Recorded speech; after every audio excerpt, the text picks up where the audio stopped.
mentioned that you can use Comosys to produce your cladding drawings, and it's very easy. So I'll just give you a brief overview. All you need to do is basically create this polygon around your facade just by selecting points.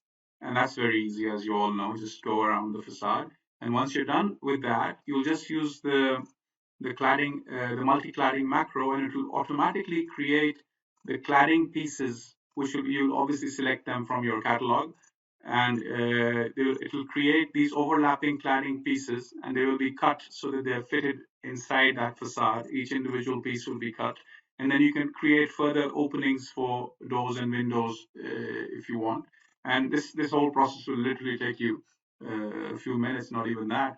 And once you're done with that, you just create the automatic drawing, and Comosys will immediately create the cladding details for the facade. It'll be numbered. Every single piece will be numbered. It'll be drawn separately as a single part, and the profile will be given, and there will be a material list, which you can then see that every single position number. It's even the RAL color can be given. I haven't given it over here.